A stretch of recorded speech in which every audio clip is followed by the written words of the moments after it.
Hello, today I am going to talk about the several ways that you can keep your blood pressure in a normal range naturally. And the first thing that we should start with, and the first thing that you should know, is a few tips on what you should do when you go to get your blood pressure reading taken. And there is something that's called a white coat effect, or white coat hypertension. And what that is, and I'm sure a lot of you have experienced this because I know that I have actually, you go to the doctor's office, you're getting the test taken, and your pulse goes up, your heart rate goes up, tension increases because you're getting the test taken. And so that can result in a higher reading and a false reading. So what's recommended actually by the American Heart Association is that you get the test taken twice if you get a higher reading that you think may be abnormal, to see if that blood pressure reading normalizes. A second thing is there is more than one cuff size. So you need to be sure that they use the right cuff size for you, so it doesn't result in a false reading, because if the cuff size is too small, it will result in a higher blood pressure reading. So be sure that your cuff fits you.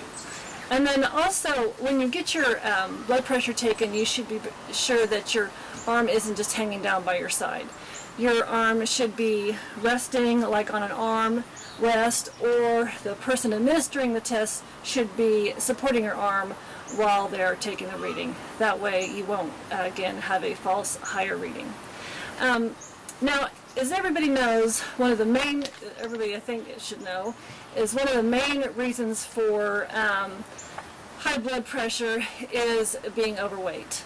And simply losing about 10 pounds can help to bring those blood pressure readings down and help normalize that a little bit. So bringing your weight down is a good, effective way of bringing those blood pressure readings back down. Another thing, of course, is consistent exercise. When you exercise, you strengthen your heart, and the more strengthened your heart is, the more efficiently it pumps your blood, and that is going to bring down your blood pressure readings. And then, of course, also you would want to reduce or eliminate caffeine.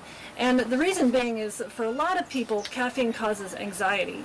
And that anxiety increases your tension, and it increases your blood pressure levels. So just by reducing or eliminating caffeine, you can help to bring down your blood pressure. You should also reduce or eliminate alcohol, because overconsumption of alcohol will raise your blood pressure levels, and after some long-term consumption or usage, it also starts to narrow and harden your arteries as well. So eliminate alcohol. You should also eliminate smoking or chewing, because the nicotine in cigarettes and in chew also increases your blood pressure, and it also leads to hardening and narrowing of your arteries and really stresses your heart out as well. You should stop eating the wrong foods, such as processed foods or processed grains that turn to sugar. Eliminate sugar, eliminate saturated fats, eliminate table salt as well. And if you do eat salt, it should be an unprocessed sea salt, such as a Himalayan pink sea salt, which is full of trace minerals which your body really does need. Another thing that you can do is drink plenty of water. You need to stay hydrated, because if you don't, your cells become constricted, and when that happens, your blood has to pump harder to get to your cells. So if you stay hydrated, that helps to keep your blood pressure normalized.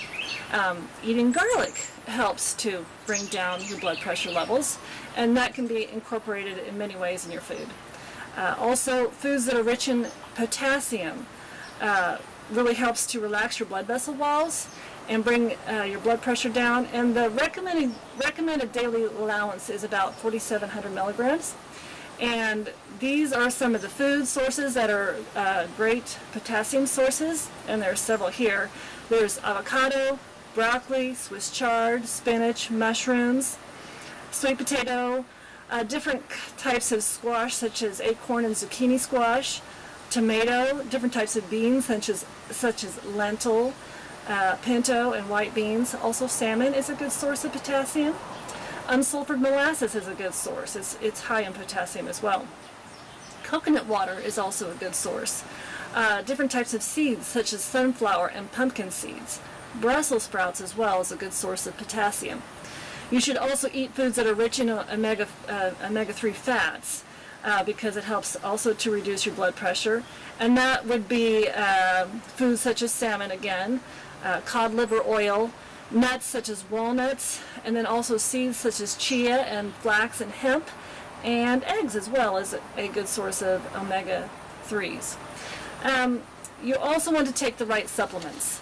Magnesium is an important supplement to help keep your blood pressure in a normal range. It helps to relax your blood pressure. And a very good, effective way to get some of that magnesium into your bloodstream quickly is to use a magnesium oil. And a good place to put that on you is on the bottom of your feet. Your skin happens to be one of your largest organs, and so whatever you rub or spray on your skin is quickly absorbed. So putting it on the bottom of the feet helps it to quickly absorb into your bloodstream. And you can actually try this out for yourself. If you are to crush some garlic and then rub that into the bottom of your feet, you will actually taste it, which is a pretty cool little trick to try. Another important supplement is vitamin D, which also helps to relax your arteries and bring down your blood pressure. The best source of vitamin D is from the sunshine. If you're not getting enough sunshine, then you need to supplement with a good vitamin D3 supplement. You also want to supplement with coenzyme Q10 because that really helps to significantly lower your blood pressure. And however, it does usually take anywhere from, depending on the individual, 2 to 4 weeks before you see that drop in your blood pressure. So it's a supplement that you want to take consistently, and over time those blood pressure levels will come down. It's important to manage your stress levels. If you're able to manage your stress, you're able to bring down your tension and you're able to bring down your blood pressure. And good ways to do that, one of course is exercise. Just taking a walk is restorative, it's calming, and it helps to bring down your blood pressure. Yoga is also a very good way, a form of exercise to help manage your stress. Meditation is a great way. Just silence for 10 to 15 minutes is very restorative. Get rid of your electronics, put away your phone, turn off the television, shoo away the kids, the spouse, find a quiet spot and just spend a good 15 minutes in silence. And that is very calming and helps to, again, normalize your blood pressure. So there are several ways, as you see, that you can help with a healthy lifestyle, eating the right kind of foods, eliminating the wrong kinds, incorporating exercise into your daily life. You can really help to naturally keep your blood pressures in a normal range. So I hope I've inspired you today. Be healthy, be whole, and I'll see you again next time.